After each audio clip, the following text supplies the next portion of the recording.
അപ്പോൾ രാവിലെ കാശി അംഗൻവാടിയിലൊക്കെ വിട്ടതിന് ശേഷമാണ് ഞാൻ പിന്നെ വീഡിയോ ഒക്കെ എടുക്കാനായിട്ട് തുടങ്ങിയത്. അപ്പോൾ അവനെ അംഗൻവാടിയിൽ കൊണ്ടാക്കിയിട്ട് ഞാൻ പിന്നെ ഹോമിയോയിലോട്ട് പോയിട്ടുണ്ടായിരുന്നു. അപ്പോൾ കഴുത്തിലെ ആ പാട് മഞ്ഞളൊന്നും തേച്ചിട്ട് പോകുന്നതേ ഇല്ല. അപ്പോൾ പിന്നെ ഓയിൽമെൻറ്റും എല്ലാം കിട്ടുമെന്ന് വിചാരിച്ചിട്ട് പോയതാണ്. അപ്പോൾ ഓയിൽമെൻറ്റൊക്കെ കിട്ടി. പിന്നെ തിരിച്ചു വരുന്ന വഴി കുറച്ച് മീനും കൂടെ വാങ്ങിച്ചായിരുന്നു. ഒരുപാട് സൈസ് മീനുകളൊക്കെ ഉണ്ടായിരുന്നു. അപ്പോൾ അതിൽ നിന്ന് ഞാൻ നെത്തോലിയും കക്കയുമാണ് വാങ്ങിച്ചത്. ഈ വോയിസ് കൊടുക്കുന്ന സമയത്തൊക്കെ നല്ല മഴയായിരുന്നു. പിന്നെ ഞാൻ ഇടയ്ക്കൊക്കെ ഇതേപോലെ സമയം കിട്ടുന്ന നേരത്താണ് ഇതേപോലെയൊക്കെ വോയിസൊക്കെ കൊടുക്കാൻ പറ്റുന്നത്. അതുകൊണ്ട് പിന്നെ കുറച്ച് മഴയുടെ സൗണ്ട് കേട്ടാലും വേണ്ടിയില്ല, വീഡിയോ എഡിറ്റൊക്കെ ചെയ്ത് വെച്ചിരുന്നതാണ്. അപ്പോൾ ഈ വോയിസും കൂടെ കൊടുത്തു കഴിഞ്ഞാൽ ഉടനെ തന്നെ അപ്ലോഡ് ചെയ്യാമല്ലോ. അപ്പോൾ ഡെയിലി വ്ളോഗ്സ് ഇടണമെന്ന് എനിക്ക് ഭയങ്കര ഇഷ്ടമാണ്. പക്ഷേ സമയം അതിന് എല്ലാത്തിനോടുള്ള സമയം കിട്ടുന്നില്ല. അപ്പോൾ അതുകൊണ്ടാണ് ഡെയിലിയുള്ള ഇടാത്തത്. ഇനി ഡെയിലിയുള്ള കാര്യങ്ങൾ വീഡിയോസായിട്ട് എടുത്ത് അപ്ലോഡ് ചെയ്യണമെന്ന് ഞാൻ വിചാരിക്കുന്നുണ്ട്. അപ്പോൾ മീനൊക്കെ കൊണ്ടുവന്ന് വെച്ചിട്ട് ഞാൻ പിന്നെ അടുക്കളയൊക്കെ ഒന്ന് വൃത്തിയാക്കിയിട്ട് എല്ലാം വെക്കാനായിട്ട് തുടങ്ങാമെന്ന് വിചാരിച്ചു. എനിക്കിങ്ങനെ ഇതേപോലെ എല്ലായിടവും നന്നായിട്ട് വൃത്തിയാക്കി ഇട്ടതിന് ശേഷം, ഇപ്പോൾ കറികളൊക്കെ ആണെങ്കിലും എല്ലായിടവും വൃത്തിയാക്കിയതിന് ശേഷം വെച്ച് തുടങ്ങുന്നതാണ് ഇഷ്ടം. അപ്പോൾ എല്ലാ കറികളും ഒക്കെ വെച്ച് കഴിഞ്ഞിട്ട് എല്ലാം കൂടെ ഒരുമിച്ച് വൃത്തിയാക്കാമെന്നും പറഞ്ഞിരിക്കുന്നത് എനിക്കിഷ്ടമല്ല. എനിക്ക് ഇതേപോലെ എല്ലാം വൃത്തിയാക്കിയിട്ട് ആ വൃത്തിയോടുകൂടി തന്നെ നിന്ന് കറികളൊക്കെ വെക്കുന്നത് തന്നെയാണ് എനിക്കിഷ്ടം. അപ്പോൾ അത് കഴിഞ്ഞിട്ട് ഇപ്പുറത്തെ അടുക്കളയിലോട്ട് വന്നു. ആ അടുക്കള ആദ്യം കാണിച്ച അടുക്കളയില്ല, അവിടെ എല്ലാം തുടച്ച് വൃത്തിയാക്കിയിട്ടിട്ട് പിന്നെ ഇപ്പുറത്തെ അടുക്കളയിലോട്ട് വന്നു. അപ്പോൾ അവിടെയാണ് ഇതേപോലെ സവാളയും പിന്നെ ഉരുളൻകിഴങ്ങും ചെറിയ ഉള്ളിയും എല്ലാം അവിടെയാണ് ഇങ്ങനെ വെക്കുന്നത്. അപ്പോൾ അതൊക്കെ ഓരോന്നായിട്ട് എടുത്ത് ഞാൻ ഒന്ന് വൃത്തിയാക്കി വെക്കുവാണ്. അപ്പോൾ ഞാൻ വിചാരിച്ചു ചെറിയ ഉള്ളിയിലൊക്കെ ഒരുപാട് ഇങ്ങനെ കളയാനൊക്കെ കാണുമെന്ന് വിചാരിച്ചു. തൊലിയൊക്കെ ഇങ്ങനെ കിടക്കുന്നുണ്ടെന്നാണ് വിചാരിച്ചത്. പക്ഷെ വൃത്തിയാക്കിയപ്പം അധികമൊന്നും വൃത്തിയാക്കാനായിട്ടൊന്നും ഇല്ലായിരുന്നു. എന്നാലും ഉള്ള വേസ്റ്റൊക്കെ ഇതേപോലെ എടുത്ത് കളഞ്ഞിട്ട് ഒന്ന് വൃത്തിയാക്കി വെക്കുന്നുണ്ട്. പിന്നെ സവാളയുള്ളിയും ഉരുളൻകിഴങ്ങും എല്ലാം അതേപോലെ ഒന്ന് വൃത്തിയാക്കി വെക്കുന്നുണ്ട്. അപ്പോൾ ചാനൽ ആദ്യമായിട്ട് കാണുന്നവരാണെങ്കിൽ ഇപ്പോൾ തന്നെ ഒന്ന് സബ്സ്ക്രൈബ് ചെയ്തേക്കണേ. പിന്നെ വെളുത്തുള്ളി വൃത്തിയാക്കാനായിട്ടുണ്ടായിരുന്നു. പിന്നെ അത് കഴിഞ്ഞിട്ട് പിന്നെ ചക്കക്കുരു ഒക്കെ ഇതെല്ലാം ഒരുമിച്ചാണ് കേട്ടോ ഈ സാധനങ്ങളൊക്കെ വെക്കുന്നത്. സവാള, ചെറിയ ഉള്ളി, പിന്നെ ഉരുളൻകിഴങ്ങും വെളുത്തുള്ളി, പിന്നെ ഈ ചക്കയൊക്കെ കിട്ടുമ്പോൾ ചക്കക്കുരു ഇതേപോലെ മാറ്റി വയ്ക്കും. എന്തെങ്കിലും ഇടയ്ക്കൊക്കെ ഇങ്ങനെ വല്ലപ്പോഴും കറിയൊക്കെ ഉണ്ടാക്കാമല്ലോ എന്ന് വെച്ചിട്ട് മാറ്റി വയ്ക്കുന്നതാണ്. അപ്പോൾ അതിലും ഇതേപോലെ കൊള്ളാത്ത ചക്കക്കുരുവൊക്കെ കിടപ്പുണ്ടായിരുന്നു. അപ്പോൾ അതൊക്കെ മാറ്റി ഒന്ന് വൃത്തിയാക്കി വയ്ക്കുന്നുണ്ട്. അപ്പോൾ അമ്മയും പപ്പയും പുറത്തോട്ട് പോയിരുന്നതാണ്. അപ്പോൾ അവർ ഉച്ചയൊക്കെ ആകുമ്പോഴത്തേക്കേ വരുത്തുള്ളൂ. അപ്പോൾ ഞാനാണ് കറിയൊക്കെ വെക്കുന്നത്. അമ്മ ചോറൊക്കെ വെച്ചിട്ടാണ് പോയത്. പിന്നെ സാമ്പാറൊക്കെ ഉണ്ടാക്കി വെച്ചിട്ടുണ്ടായിരുന്നു. പിന്നെ ഇവിടെ അച്ചാറൊക്കെ ഇരിപ്പുണ്ട്. അപ്പോൾ നെത്തോലിയും കക്കയൊന്നും വേറെ ആരും അങ്ങനെ കഴിക്കത്തില്ല. അപ്പോൾ അതുകൊണ്ട് തന്നെ അത് പതുക്കെ ഉണ്ടാക്കിയാൽ മതി. പിന്നെ കപ്പയ്ക്കയും പയറും കൂടി ഇട്ട് തോരൻ വെക്കണേ നമ്മൾ പറഞ്ഞായിരുന്നു. അപ്പോൾ പയറമ്മ പുഴുങ്ങി വെച്ചിട്ടാണ് പോയത്. പിന്നെ കപ്പയ്ക്ക് ഇത് ഈ സൈഡിലിരിക്കുന്നില്ല. അപ്പോൾ അതും കൂടെ ഒന്ന് അരിഞ്ഞെടുത്ത് തോരൻ വെക്കണം. അപ്പോൾ ഞാൻ വിചാരിച്ചു ആദ്യമേ കപ്പയ്ക്ക തോരൻ വെക്കാമെന്ന് വിചാരിച്ചു. അപ്പോൾ അതാകുമ്പോൾ അവർ പെട്ടെന്ന് വന്നാലും അവർക്ക് ചോറ് കഴിക്കണമെങ്കിൽ തോരനാണല്ലോ വേണ്ടത്. അല്ലാതെ ബാക്കിയുള്ള മീൻ കറിയാലും ഞാൻ മീൻ കറിയും കക്ക ഫ്രൈയും കൂടെ ചെയ്യാമെന്നാണ് വിചാരിക്കുന്നത്. അത് രണ്ടൊന്നും അവരാരും കഴിക്കത്തൊന്നുമില്ല. അപ്പോൾ അത് വേഗം ഉണ്ടാക്കി വെച്ചിട്ടും കാര്യമില്ല. അപ്പോൾ ആദ്യമേ തോരനൊക്കെ ഉണ്ടാക്കാമെന്ന് വിചാരിച്ചു. അപ്പോൾ അത് കഴിഞ്ഞിട്ട് ഇന്നത്തേക്ക് വേണ്ടുന്ന സാധനങ്ങൾ ഞാൻ അതിൽ നിന്ന് പറക്കി എടുത്തിട്ടാണ് തിരിച്ച് വെക്കുന്നത്. ചെറിയ ഉള്ളി ആയാലും പിന്നെ വെളുത്തുള്ളിയൊക്കെ ഞാൻ വേണ്ടുന്നത് എടുത്തിട്ടാണ് അവിടെ തിരിച്ച് വെച്ചത്. പിന്നെ ഇത് ഇപ്പുറത്തോട്ട് വന്നിട്ട് അവിടെയെല്ലാം ഒന്ന് ഓർഡർ ആക്കി വെക്കുന്നുണ്ട്. ഇവിടെ ഞാൻ അധികം പാത്രങ്ങളൊന്നും വെക്കാറില്ല. ഇവിടെ ഗ്യാസ് അടുപ്പും പിന്നെ കറികളൊക്കെ ഇവിടെയാണ് വെക്കുന്നത്. എന്നാൽ ഇവിടെ ഒരുപാട് പാത്രങ്ങൾ, അത്യാവശ്യം വേണ്ട പാത്രങ്ങൾ മാത്രമേ ഞാൻ ഈ ഒരു അടുക്കളയിൽ വെച്ചിട്ടുള്ളൂ. അപ്പോൾ ഇതേപോലെ ഓരോന്നൊക്കെ വെക്കുമ്പം അപ്പുറത്തെ അടുക്കളയിൽ പാത്രങ്ങളൊക്കെ ഇങ്ങനെ എടുക്കുകയും വെക്കുകയൊക്കെ ചെയ്യുമ്പോൾ ഇങ്ങോട്ടും കൂടെ ആവുമല്ലോ. അപ്പോൾ ആ അപ്പുറത്ത് വെക്കേണ്ട പാത്രങ്ങളൊക്കെ ഞാൻ എടുത്ത് മാറ്റി അവിടെയൊക്കെ കൊണ്ടുവയ്ക്കാനായിട്ട് എടുത്ത് മാറ്റുന്നുണ്ട്. എന്നിട്ട് അവിടെയൊക്കെ ഒന്ന് അടുക്കി പറക്കി വെച്ചു. അപ്പോഴൊക്കെ നല്ല മഴയായിരുന്നു.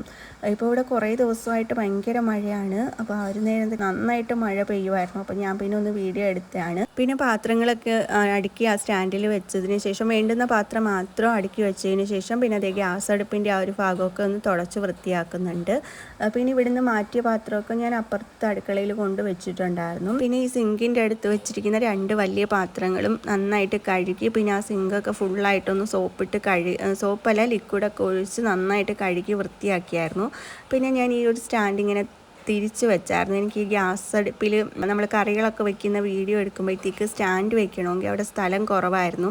അപ്പോൾ അതുകൊണ്ട് ഞാൻ ഈ സ്റ്റാൻഡ് ഇങ്ങോട്ടെടുത്ത് പാത്രങ്ങൾ വെക്കുന്ന ആ ഒരു സ്റ്റാൻഡില്ലേ അതെടുത്ത് തിരിച്ചിങ്ങനെ വെച്ചു. അപ്പോൾ അവിടെ കുറച്ച് സ്ഥലം കിട്ടിയിട്ടുണ്ടായിരുന്നു. പിന്നെ എല്ലായിടത്തെയും തുടച്ച് വൃത്തിയാക്കലും പിന്നെ അടുക്കി പറക്കലും ഒക്കെ കഴിഞ്ഞതിന് ശേഷമാണ് പിന്നെ തൂക്കുന്നത്. ഈ ഒരു 2 അടുക്കളയും കൂടെ ഒരുമിച്ചാണ് തൂത്തുവാരി കളയുന്നത്. പിന്നെ ഇപ്പുറത്തെ അടുക്കളയും തൂക്കുന്നുണ്ട്. നേരത്തെ ഈ ഉള്ളിയൊക്കെ വൃത്തിയാക്കിയപ്പോഴത്തേക്ക് ഒരുപാട് വേസ്റ്റ് തറയിലോട്ട് വീണിട്ടുണ്ടായിരുന്നു. അപ്പോൾ അതെല്ലാം തൂത്തുവാരി കളഞ്ഞതുകൊണ്ടാണ് കേട്ടോ അത്രയും വേസ്റ്റ് വന്നത്. അപ്പോൾ അതെല്ലാം തൂത്ത് പിന്നെ അവിടെ ഈ കയറുന്നിടത്ത് തുണിയൊക്കെ ഇങ്ങനെ ഇട്ടേക്കും, ചവിട്ടിയും തുണിയൊക്കെ ഇട്ടേക്കും. മഴയല്ലേ, അപ്പോൾ അതുകൊണ്ട് ചവിട്ടി ഇങ്ങനെ കയറാനായിട്ട് ഇട്ടേക്കും. അപ്പോൾ അതൊക്കെ നേരെ പറക്കിയിട്ടു. പിന്നെ ഈ അടുക്കളയൊക്കെ നന്നായിട്ട് വൃത്തിയാക്കിയിട്ടുണ്ട്. മഴയായതുകൊണ്ട് തന്നെ കറണ്ട് ഇതേപോലെ വന്നും പോയി നിൽക്കുവാണ്. അപ്പോൾ ഞാൻ ഈ അടുക്കള വൃത്തിയാക്കി ഈ വീഡിയോ എടുത്ത സമയത്ത് കറണ്ട് ഇല്ലായിരുന്നു, അതുകൊണ്ടാണ് നല്ല ഇരുട്ടായിട്ട് തോന്നുന്നത്.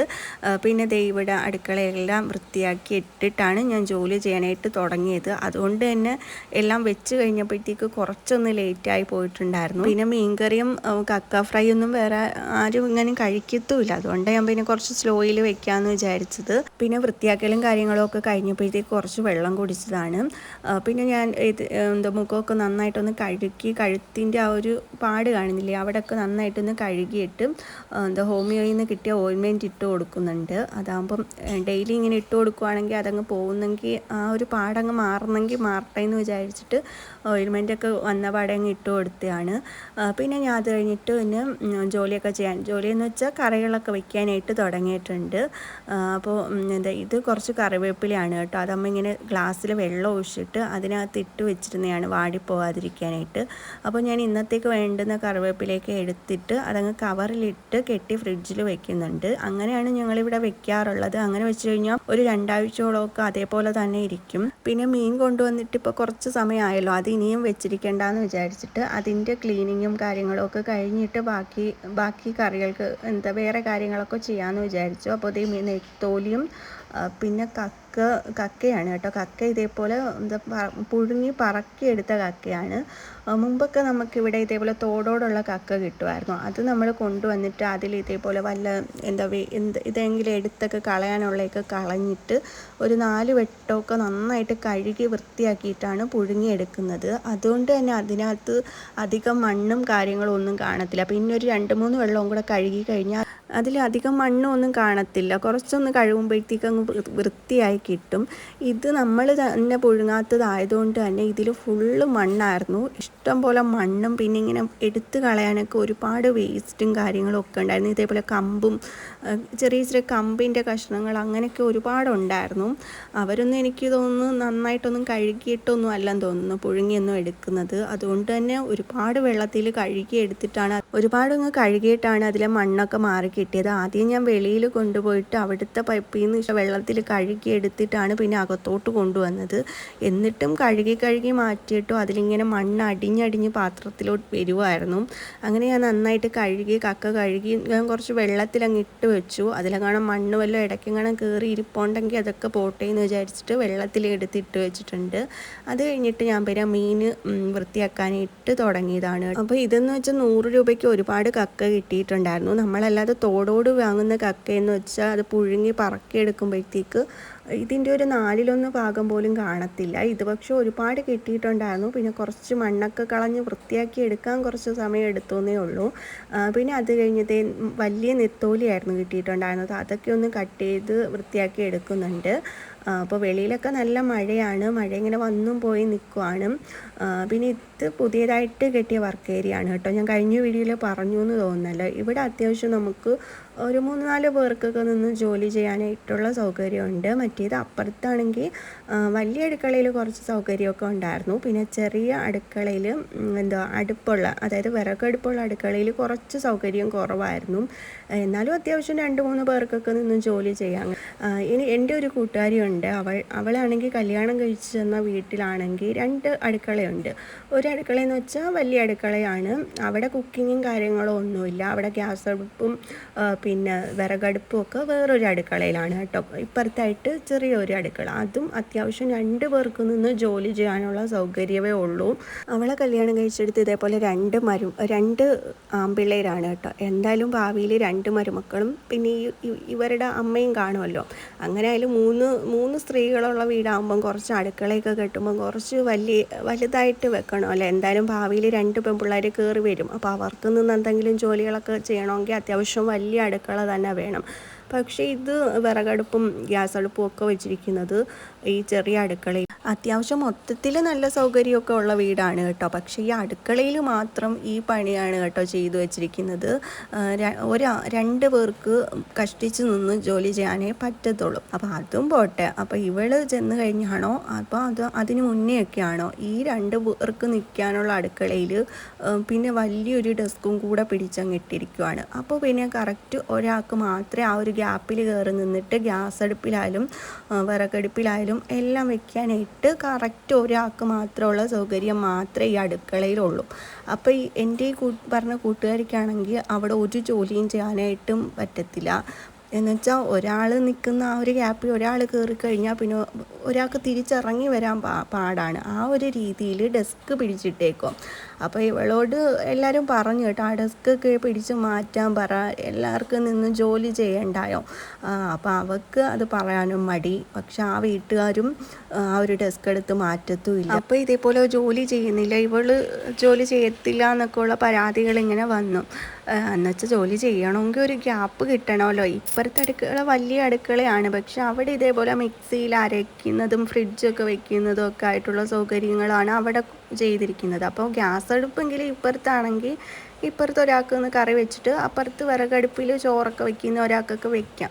പക്ഷേ ഇത് എല്ലാം ഈ കുഞ്ഞടുക്കളയിൽ സൗകര്യം ചെയ്തിരിക്കുകയാണ്. ഗ്യാസ് അടുപ്പും വിറകടുപ്പും പിന്നെ അതിൻ്റെ കൂടെ ഒരാൾ മാത്രം നിന്ന് ജോലി ചെയ്യുന്ന രീതിയിൽ ഡെസ്കും ഒക്കെ പിടിച്ച് ഇട്ട് ഇങ്ങനെ ആ ഒരു രീതിയിലാക്കി വെച്ചിട്ട് ജോലി ചെയ്യത്തില്ല എന്നുള്ള പരാതിയൊക്കെ ആയപ്പോഴത്തേക്ക്, അല്ലെങ്കിൽ വീട്ടിലെ മറ്റുള്ളവർ പറയണം നിങ്ങൾക്ക് മാത്രം നിന്ന് ജോലി ചെയ്താൽ പോരല്ലോ, രണ്ടുപേര് ഇപ്പം നിങ്ങൾ രണ്ടുപേരും ജോലി ചെയ്യാനായിട്ടുണ്ട്. അപ്പോൾ ആ ഡെസ്ക് എടുത്ത് മാറ്റണമെന്നൊന്നും മറ്റുള്ളവർക്കും അതിനൊന്നും താല്പര്യമില്ല. ഇതേപോലെ ജോലി ചെയ്യത്തില്ല എന്നുള്ള പരാതി പറഞ്ഞിട്ട് ഈ പെണ്ണ് ജോലി ചെയ്യത്തില്ല എന്നുള്ള പരാതി പറഞ്ഞ് നടക്കാൻ ഈ വീട്ടുകാർക്ക് ഫുള്ള് ഇഷ്ടം. അപ്പോൾ അവൾ എൻ്റെ അടുത്ത് ഇങ്ങനെ പരാതി പറഞ്ഞു, ഇതേപോലെ ജോലി ഒന്നും ചെയ്യാനായിട്ടുള്ള സൗകര്യവും ഇല്ല, ആരും ആ ഡെസ്ക് ഒന്നും എടുത്ത് മാറ്റത്തുമില്ല, പിന്നെ ഇതേപോലെ ജോലി ചെയ്യത്തില്ല എന്നുള്ള പരാതിയും ആണെന്നൊക്കെ പറഞ്ഞ് ഭയങ്കര വിഷമമൊക്കെ ആയിരുന്നു. അടുക്കള കെട്ടിയപ്പോൾ ഇത്തിരി സൗകര്യത്തിൽ തന്നെയാണ് കേട്ടോ കെട്ടിയത്. കാരണം ഒരാൾക്ക് മാത്രം നിന്ന് ജോലി ചെയ്താൽ പോരല്ലോ, വീട്ടിൽ ആരൊക്കെ ഉണ്ട് അവർക്കൊക്കെ സൗകര്യത്തിന് ഒന്ന് ജോലിയൊക്കെ ചെയ്യണ്ടായോ. അപ്പോൾ നമ്മൾ അതിനനുസരിച്ച് വേണമല്ലോ ചെയ്യാനായിട്ട്, അല്ലാതെ ഒരാൾ മാത്രം നിന്ന് ജോലി ചെയ്യണമെന്നുള്ള ആ ഒരു മൈൻഡിൽ അടുക്കള കെട്ടിയിട്ട് കാര്യമില്ലല്ലോ. അപ്പോൾ അതിങ്ങനെ ഓരോന്ന് പറഞ്ഞു വന്നപ്പോൾ അതിങ്ങനെ പറഞ്ഞു പോയതാണ് കേട്ടോ. എനിക്ക് ഭയങ്കര വിഷമമായി അതിങ്ങനെ കേട്ടപ്പോഴത്തേക്ക്. കാരണം ഞാനും ഇതേപോലെ കുറേ അനുഭവിച്ചിട്ടുണ്ട്. നമുക്ക് എല്ലാ ജോലിയും അറിയാം, ഒരു വീടൊക്കെ നോക്കാൻ നന്നായിട്ട് അറിയാം, എന്നിട്ടും ഒന്നും അറിയത്തില്ലെന്നിങ്ങനെ മറ്റുള്ളവരോട് പറഞ്ഞുകൊണ്ട് നടക്കുമ്പോൾ ആ ഒരു വിഷമം, സത്യം പറഞ്ഞാൽ ഒന്നും അറിയത്തില്ലെങ്കിൽ ഓക്കെ ശരി, നമ്മൾക്കൊന്നും അറിയാഞ്ഞിട്ടാണ് ഇങ്ങനെ പറയുന്നതെന്ന് നമുക്ക് സമാധാനിക്കാം. പക്ഷെ നമുക്കെല്ലാം അറിയാമെന്നിട്ടും ഇങ്ങനെ ഒന്നും ചെയ്യാൻ സമ്മതിക്കാതെ മറ്റുള്ളവരെടുത്ത് നമ്മൾ ഒന്നിനും കൊള്ളാത്തയാണെന്ന് ഇങ്ങനെ പറഞ്ഞു നടക്കുമ്പോൾ ഉള്ളൊരു വിഷമം, അത് ഭയങ്കരമായിട്ടുള്ളൊരു വിഷമം തന്നെയാണ്. ആ ഒരു സമയത്ത് ഞാൻ കപ്പയ്ക്കൊക്കെ അരിഞ്ഞൊന്ന് വേവിക്കാനായിട്ട് വെച്ചിട്ടുണ്ടായിരുന്നു. പിന്നെ അത് കഴിഞ്ഞ് മീൻകറിയൊക്കെ റെഡിയാക്കി. മീൻകറിയുടെ അരപ്പൊന്നും എന്തൊക്കെയാണെന്നൊന്നും ഞാൻ പറഞ്ഞിട്ടില്ല കേട്ടോ, എങ്ങനെയാണെന്നൊന്നും. ആ ഒരു സമയത്ത് പിന്നെ ഞാൻ വേറെ കാര്യങ്ങൾ പറഞ്ഞതുകൊണ്ട് തന്നെ ഇനിയിപ്പോൾ അടുത്തൊരു വീഡിയോയിൽ മീൻകറി വെക്കുന്നത് കറക്റ്റായിട്ട് ഞങ്ങൾ എങ്ങനെയാണ് മീൻകറി വെക്കുന്നതെന്ന് ഞാൻ കറക്റ്റായിട്ട് കാണിച്ചു തരാം കേട്ടോ. അപ്പോൾ ഞാൻ ഈ കറികളൊക്കെ വെക്കാൻ പഠിച്ചത് എൻ്റെ അമ്മയാണ് കേട്ടോ. എൻ്റെ അമ്മ വെക്കുന്ന അതേ രീതിയിലാണ് ഞാൻ കറികളൊക്കെ വെക്കുന്നത്. അമ്മയാണ് എന്നെ കറികളൊക്കെ വെക്കാനായിട്ട് പഠിപ്പിച്ചതും. ഇപ്പോൾ ഞാൻ ഇതേപോലെ മുമ്പ് എനിക്ക് ആദ്യമേ തുടക്കത്തിലെന്ന് വെച്ചിട്ട് 10ാം ക്ലാസ് ആ ഒരു സമയമൊക്കെ ആയപ്പോൾ തന്നെ എനിക്ക് കറികളൊക്കെ വെക്കാനായിട്ട് അറിയാം. അപ്പോൾ തുടക്കത്തിൽ അമ്മ ഇങ്ങനെ പറഞ്ഞു തരുമായിരുന്നു, തോരനും അവിയലിനും പിന്നെ മോരിനും ഒക്കെ ഒരേ പൊടികളും കാര്യങ്ങളും എടുക്കുന്നതെന്ന് ഇങ്ങനെ പറഞ്ഞു തന്നിട്ടുണ്ട്. പിന്നെ നമ്മൾ മീൻ തോരനും പിന്നെ കക്കാത്തോരനും ഒക്കെ വെക്കുമ്പം അതിന് നമ്മൾ മീൻകറി തേങ്ങ അരച്ച് വെക്കുമല്ലോ, അതിൻ്റെ പൊടികളാണ് ചേർക്കേണ്ടത്. അല്ലാതെ മലക്കറി വെച്ചിട്ടുള്ള തോരൻ്റെ അരപ്പ് അതിനകത്ത് ചേർക്കരുതെന്നൊക്കെ ഇങ്ങനെ ഓരോന്നിങ്ങനെ പറഞ്ഞു തന്നിട്ടുണ്ട്. അപ്പോൾ അതൊക്കെ എനിക്കിങ്ങനെ പെട്ടെന്ന് മനസ്സിലാക്കിയിട്ട് ഞാൻ കറികളൊക്കെ അമ്മ വെക്കുന്ന കണ്ടാണ് ഞാൻ പഠിച്ചത്. അപ്പോൾ കപ്പയ്ക്കയും വൻപയറല്ല ചെറുപയറും കൂടി ഇട്ട തോരൻ റെഡി ആയിട്ടുണ്ട്. ഇതേപോലെ കപ്പയ്ക്കയുടെ കൂടെയും പിന്നെ വാഴക്കൂമ്പിൻ്റെ കൂടെയൊക്കെ നമ്മൾ ചെറുപയറോ അല്ലെങ്കിൽ വൻപയറോ ഒക്കെ ഇട്ട് വെക്കാമെന്ന് എനിക്ക് പറഞ്ഞു തന്നത് അമ്മയാണ് കേട്ടോ. അമ്മ ഇതേപോലെ ഇങ്ങനെ ചെയ്യുന്ന കണ്ട് പഠിച്ചതാണ്. പിന്നെ ഓരോ വീട്ടിലും ഓരോ രീതികളിലൊക്കെ ആയിരിക്കുമല്ലോ കറി വെക്കുന്നത്. എല്ലാം ഒരേ കണക്കാണെങ്കിലും ചെയ്തു വരുന്നതൊക്കെ വേറെ രീതികളിലൊക്കെ ആയിരിക്കും. എല്ലാവരും ഒരേപോലെ ഒന്നും അല്ലല്ലോ ഓരോ ജോലിയും ചെയ്യുന്നത്. അവരവർക്ക് അവരവരുടേതായ രീതികൾ കാണുമല്ലോ. അപ്പോൾ അതൊക്കെ കഴിഞ്ഞിട്ട് ഞാൻ പാത്രമൊക്കെ ഒന്ന് കഴുകുന്നുണ്ട്. അപ്പോൾ ഇനി കക്ക ഫ്രൈ ചെയ്യണം. അപ്പോൾ ഞാൻ വിചാരിച്ചു മീൻ കറി ആവുന്നുണ്ട്, പിന്നെ തോരനും അടപ്പേ വെച്ചിട്ടുണ്ട്. അപ്പോൾ ഇതുവരെയുള്ള പാത്രങ്ങളെല്ലാം കഴുകി അങ്ങ് വൃത്തിയാക്കിയിട്ട് പിന്നെ കക്ക ഫ്രൈ ചെയ്യാനുള്ളതൊക്കെ റെഡിയാക്കാമെന്ന് വിചാരിച്ചു. ഇനിയിപ്പോൾ അതും കൂടെ ഉള്ളൂ. അപ്പോൾ മീൻകറിയൊക്കെ ഞാൻ തീ ഓഫ് ചെയ്തിട്ടുണ്ടായിരുന്നു. ലാസ്റ്റ് കുറച്ച് പച്ച വെളിച്ചെണ്ണയാണ് ഒഴിച്ചത്. അമ്മയൊക്കെ മീൻകറി വെക്കുമ്പം കടുക് വറുത്താണ് ഒഴിക്കുന്നത്. അപ്പോൾ ഞാൻ പിന്നെ കടുക് വറുത്തൊഴിക്കാൻ നിന്നില്ല, കുറച്ച് പച്ച വെളിച്ചെണ്ണ ഒഴിച്ചു. അതും നല്ല ടേസ്റ്റൊക്കെ തന്നെയാണ്. അപ്പോൾ അടുക്കളയൊക്കെ അതുവരെയുള്ള എല്ലാം വൃത്തിയാക്കി വെച്ചിട്ട് പിന്നെ അതേ കക്ക ഫ്രൈ ചെയ്യാനുള്ളത് റെഡിയാക്കുവാണ് കേട്ടോ. അപ്പോൾ കക്ക കഴുകി വൃത്തിയാക്കിയതിലോട്ട് കുറച്ച് ചെറിയ ഉള്ളിയും പച്ചമുളകും ഇഞ്ചിയും വെളുത്തുള്ളിയും കൂടെ ചതച്ചതാണ് ഇട്ട് കൊടുക്കുന്നത്. അപ്പോൾ കറികൾക്കുള്ള ചെറിയ ഉള്ളിയൊക്കെ എടുത്തു വെച്ചപ്പോഴത്തേക്ക് ലാസ്റ്റ് കുറച്ച് ചെറിയ ഉള്ളി, ഒരു 4-5 ചെറിയ ഉള്ളി ബാക്കി വന്നിട്ടുണ്ടായിരുന്നു. അപ്പോൾ അതും കൂടെ ഞാൻ ഇതിൻ്റെ കൂടെ ചതച്ച് ചേർത്തന്നേ ഉള്ളൂ. പിന്നെ അത് കഴിഞ്ഞ് കറിവേപ്പില, പിന്നെ പൊടികൾ ഇട്ട് കൊടുക്കാം, മുളക് പൊടി. അപ്പോൾ മുളക് പൊടിയിൽ സ്പൂണില്ലായിരുന്നു, അപ്പോൾ അതുകൊണ്ട് തന്നെ അടപ്പിലൊക്കെ തട്ടിയിട്ട് എനിക്ക് അതേപോലൊക്കെ എടുക്കാൻ അറിയാം കേട്ടോ. മിക്കവരും അങ്ങനെയൊക്കെ ആയിരിക്കും, കറക്റ്റ് സ്പൂൺ വെച്ചിട്ടൊന്നും അല്ലായിരിക്കും എടുക്കുന്നത്. അപ്പോൾ അത് കഴിഞ്ഞിട്ട് മുളക് പൊടി, മല്ലിപ്പൊടി, മഞ്ഞൾ പൊടി, ഉപ്പ്, പിന്നെ കുരുമുളക് ഞാൻ ലാസ്റ്റ് ഇടാമെന്ന് വിചാരിച്ചു കേട്ടോ. കാരണം മുളക് പൊടി ഇട്ടപ്പോഴത്തേക്ക് ഒരിത്തിരി അധികം ആയോ എന്ന് എനിക്കൊരു സംശയം ഉണ്ടായിരുന്നു. അപ്പോൾ ഞാൻ വിചാരിച്ചു നന്നായിട്ടൊന്ന് മിക്സ് ചെയ്തിട്ട് എരിവ് എങ്ങനെയാണെന്ന് നോക്കിയിട്ട് കുരുമുളക് ചേർക്കാമെന്ന് വിചാരിച്ചു. അപ്പോൾ കളറൊന്നും അധികം വന്നിട്ടില്ലായിരുന്നു. അപ്പോൾ പിന്നെ കുറച്ച് കുരുമുളകും കുറച്ച് മുളക് പൊടിയും കൂടി ഇട്ട് ഒന്നും കൂടെ നന്നായിട്ടൊന്ന് മിക്സ് ചെയ്ത് വെക്കുന്നുണ്ട്. എന്നിട്ട് ഇതൊന്ന് അടച്ച് ഒരു കുറച്ച് സമയം, ഒരു 5 മിനിറ്റോളം അടച്ച് വെക്കുന്നുണ്ട്, ഇതെല്ലാം ഒന്ന് പിടിച്ച് വരാനായിട്ട്. അപ്പോൾ കാശി അംഗൻവാടിയിലേക്ക് വിളിക്കാനൊക്കെ സമയമായിട്ടുണ്ടായിരുന്നു. അപ്പോൾ അവന് വരുമ്പോഴത്തേക്ക് കഴിക്കാൻ എന്തെങ്കിലും റെഡിയാക്കി വെക്കണം. ഞാൻ ഹോമിയോയിലും പോയി പിന്നെ മീനും ഒക്കെ വാങ്ങിച്ചു വന്നപ്പോഴത്തേക്ക് ഒരു 11 മണിയൊക്കെ കഴിഞ്ഞിട്ടുണ്ടായിരുന്നു. പിന്നെ അടുക്കള നന്നായിട്ട് വൃത്തിയാക്കിയതിന് ശേഷമാണ് ജോലിയൊക്കെ തുടങ്ങിയത്. അപ്പോൾ അതുകൊണ്ട് തന്നെ കുറച്ച് ലേറ്റായിപ്പോയി എല്ലാം ആയി വരാനായിട്ട്. അപ്പോൾ ഞാൻ കക്ക ഫ്രൈ ചെയ്യാൻ ഇതേപോലെ ഇട്ടു. ഒരു ഇച്ചിരി കഴിഞ്ഞപ്പോഴത്തേക്ക് അതിൽ നിന്ന് നന്നായിട്ട് വെള്ളം ഇറങ്ങി വന്നിട്ടുണ്ടായിരുന്നു. അപ്പോൾ ചെറിയ തീയിലിട്ട് അടച്ച് വെച്ചിട്ട് ഞാൻ പിന്നെ കാശിയെ വിളിക്കാനായിട്ട് പോയി. അപ്പോൾ അവനെ വിളിച്ചുകൊണ്ട് വരുമ്പോഴത്തേക്ക് ഇത് അവിടെ കിടന്ന് വെന്തോളുമല്ലോ. അപ്പോൾ ഞാൻ പിന്നെ അത് അടച്ചു വെച്ചിട്ട് കാശി വിളിക്കാനായിട്ട് പോയി. അപ്പോൾ മഴയൊക്കെ ആയതുകൊണ്ട് കുറച്ച് നേരത്തെ പോയി വിളിക്കാമെന്ന് വിചാരിച്ചു. 2:30 ആയിട്ടേ ഉള്ളായിരുന്നു. അപ്പോൾ ആ ഒരു ദിവസം ഭയങ്കര മഴയില്ലായിരുന്നു. അതുകൊണ്ട് ഞാൻ പിന്നെ വിചാരിച്ചു അടുത്ത മഴയൊക്കെ വരുന്ന ലക്ഷണമുണ്ട്, അതുകൊണ്ട് വേഗം പോയി വിളിച്ചുകൊണ്ട് വരാമെന്ന് വിചാരിച്ചു. ഇവിടെ തൊട്ടടുത്ത് തന്നെയാണ്. ഞാൻ മുന്നത്തെ വീഡിയോസിലൊക്കെ കാണിച്ചിട്ടുണ്ടല്ലോ, വീട്ടിൽ നിന്നാൽ തന്നെ കാണാനായിട്ട് പറ്റും അംഗൻവാടി, അത്ര ദൂരമേ ഉള്ളൂ. അപ്പോൾ അംഗൻവാടിയിൽ ചെന്നപ്പോഴത്തേക്ക് ഇന്ന് അവന് ചുമയായിരുന്നു എന്ന് പറഞ്ഞായിരുന്നു. അവന് പനിയൊക്കെ കഴിഞ്ഞിരുന്നതാണ്, ആ ഒരു ചുമയായിരിക്കും. വീട്ടിൽ നിന്ന് പോകുമ്പോൾ അങ്ങനെ ചുമയൊന്നും ഇല്ലായിരുന്നു, പക്ഷെ അംഗൻവാടിയിൽ വെച്ചിട്ട് നല്ല ചുമയായിരുന്നു എന്ന് പറഞ്ഞു. അപ്പോൾ ഞാൻ വീട്ടിൽ വന്നിട്ട് പിന്നെ അവന് കഴിക്കാനൊക്കെ കൊടുത്തിട്ട് നേരെ ഹോസ്പിറ്റലിൽ പോയി. പനിയൊക്കെ ആയിക്കഴിഞ്ഞാൽ ഞാൻ പിന്നെ 2 ദിവസമൊന്നും അംഗൻവാടിയിൽ വിടത്തില്ല. വീട്ടിൽ നിർത്തി മരുന്നും പിന്നെ കഞ്ഞിയൊക്കെ കൊടുത്തൊന്ന് സുഖമായിട്ടേ അംഗൻവാടിയിൽ വിടത്തുള്ളൂ. പിന്നെ പനിയെല്ലാം സുഖമായിട്ടാണ് വീണ്ടും അംഗൻവാടിയിൽ വിട്ട് തുടങ്ങിയത്. പക്ഷേ വീണ്ടും ഇന്ന് ചുമയൊക്കെ ആയിട്ടുണ്ട്, അത്യാവശ്യം ചൂടുമൊക്കെ ഉണ്ടായിരുന്നു. സാധാരണ മുമ്പൊക്കെ അവനൊരു 4-5 മാസമൊക്കെ കൂടുമ്പോഴാണ് പനിയൊക്കെ വരുന്നത്, 5 മാസം 6 മാസമൊക്കെ കൂടുമ്പോഴത്തേക്കാണ് പനിയൊക്കെ വരുന്നത്. ഇപ്പോൾ അംഗൻവാടിയിലൊക്കെ പോയി തുടങ്ങിയപ്പോഴത്തേക്ക് ഇടയ്ക്കൊക്കെ ഇതേപോലെ അങ്ങ് പനിയാവാനായിട്ട് തുടങ്ങിയിട്ടുണ്ട്. ഞാനിതേപോലെ അവന് പനി വരുമ്പോൾ 2 ദിവസമൊക്കെ വീട്ടിൽ നിർത്തി മരുന്നൊക്കെ കൊടുത്ത് മാറിയിട്ടേ വിടത്തുള്ളൂ. പിന്നെയില്ല, പനിയുള്ള കുട്ടികളുടെ അടുത്തോട്ടാണല്ലോ പോകുന്നത്. അങ്ങനെയൊക്കെ ആയിരിക്കും. ഇടയ്ക്കെല്ലാം ഇപ്പം പനി തന്നെയാണ്. ഇപ്പം അംഗൻവാടിയിൽ വിട്ടത് ജൂൺ ആദ്യ ആഴ്ച തൊട്ടാണ്. ഇപ്പോൾ ജൂലൈ തീർന്നതേ ഇല്ല. അതിനിടയ്ക്ക് ഇപ്പോൾ ഒരു 3-4 വട്ടത്തെ ഹോസ്പിറ്റലിൽ പോക്കായി.